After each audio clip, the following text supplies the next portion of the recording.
kinagagamit mo. Hindi kita makausap, maliit ang iyong mundo. Subalit hindi ko malaman kung bakit ka nagkakaganyan. Maaari bang ako ay pakinggan?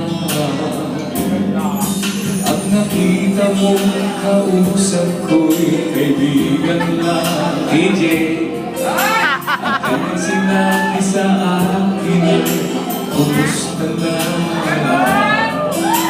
Sabi ko ay mabuti naman, ako'y mayroon ng kasintahan. Tanong niya ay sino? Ang sabi ko ikaw